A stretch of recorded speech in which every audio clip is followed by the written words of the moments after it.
विष्णु का भेजा हुआ आपके पास आया हूँ।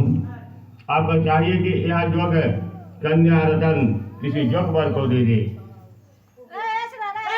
भगवान विष्णु के समान जोगर ब्रह्मा इंद्र और शिव इनमें से कोई नहीं है।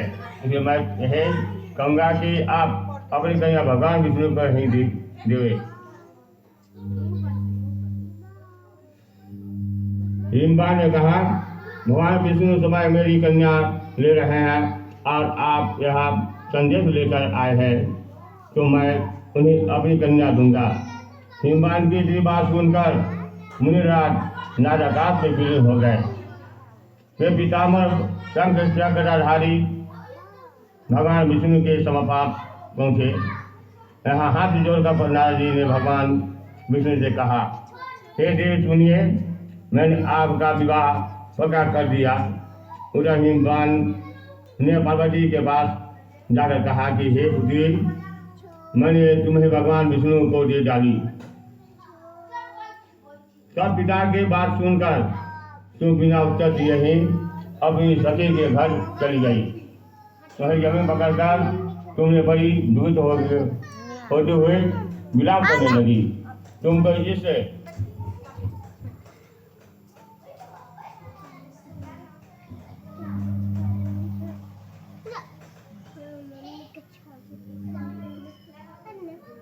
इस प्रकार के विलाप करते हुए देखकर सखी बोली, तुम क्यों इतनी दुखित हो? एक कारण बताओ। वह जो कुछ जो इच्छा होगी मैं जा सकती उसको पूरा करने की चेष्टा करूंगी। इसे कुछ भी सच्चाई नहीं है। पार्वती बोली, मेरी जो कुछ अभिलाषा है उसे तुम प्रेम पूर्वक सुनो। मैं मात्र शिव जी को अपना पति बनाना चाहता हूँ। इसे कुछ भी सच्चाई नहीं है।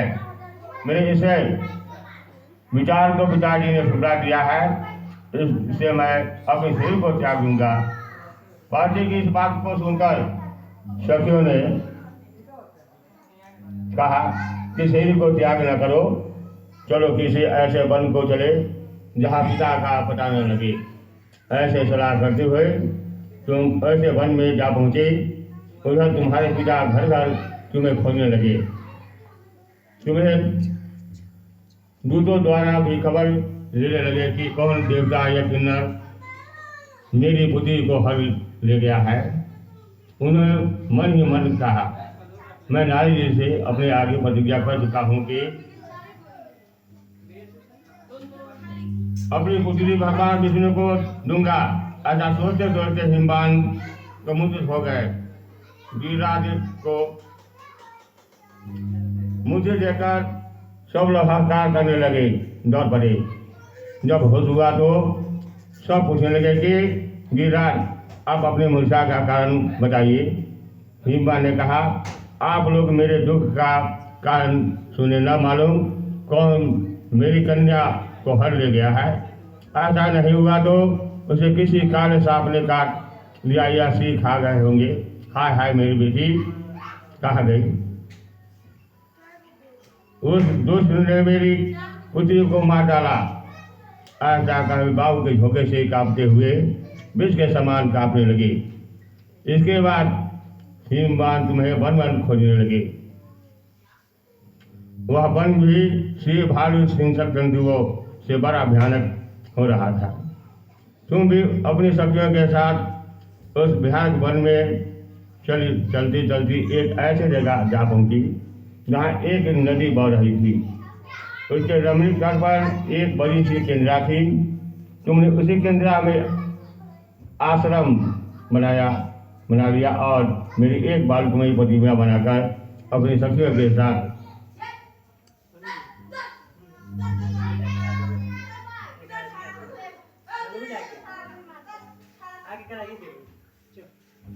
हाथ रखकर मेरी आराधना करने लगी।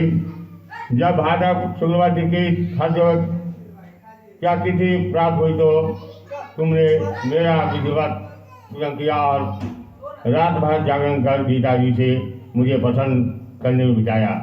उस पत्रराज के प्रभाव से मेरा आशा जगमगा उठा, जिससे मैं जाकर गीता जी तत्काल उस स्थान पर जा पहुंचा।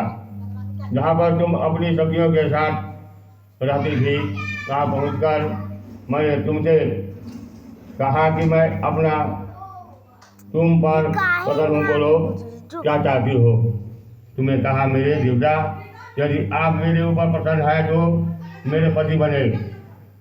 मेरे कथा को कहकर कैलाश पर्वत पर आपस आने पर तुमने वह प्रतिमा नदी में प्रवाहित कर दी और सौख्य के साथ उस महामंत्र का पालन किया। हिमवाद भी तब तक उस वन में तुम्हें खोजते खोजते वहाँ आ पहुँचे। सौख्यों के साथ उस महाव्रत को पालन किया। हिमवान भी तत्काल उस वन में तुम्हें खोजते हुए आ पहुँचा। 4 दिशा में तुम्हारी खोजते खोजते करते करते व्याकुल हो चुके थे, इसलिए तुम्हारे आश्रम के समीप पहुँचा ही लिए। पहले थोड़ी देर बाद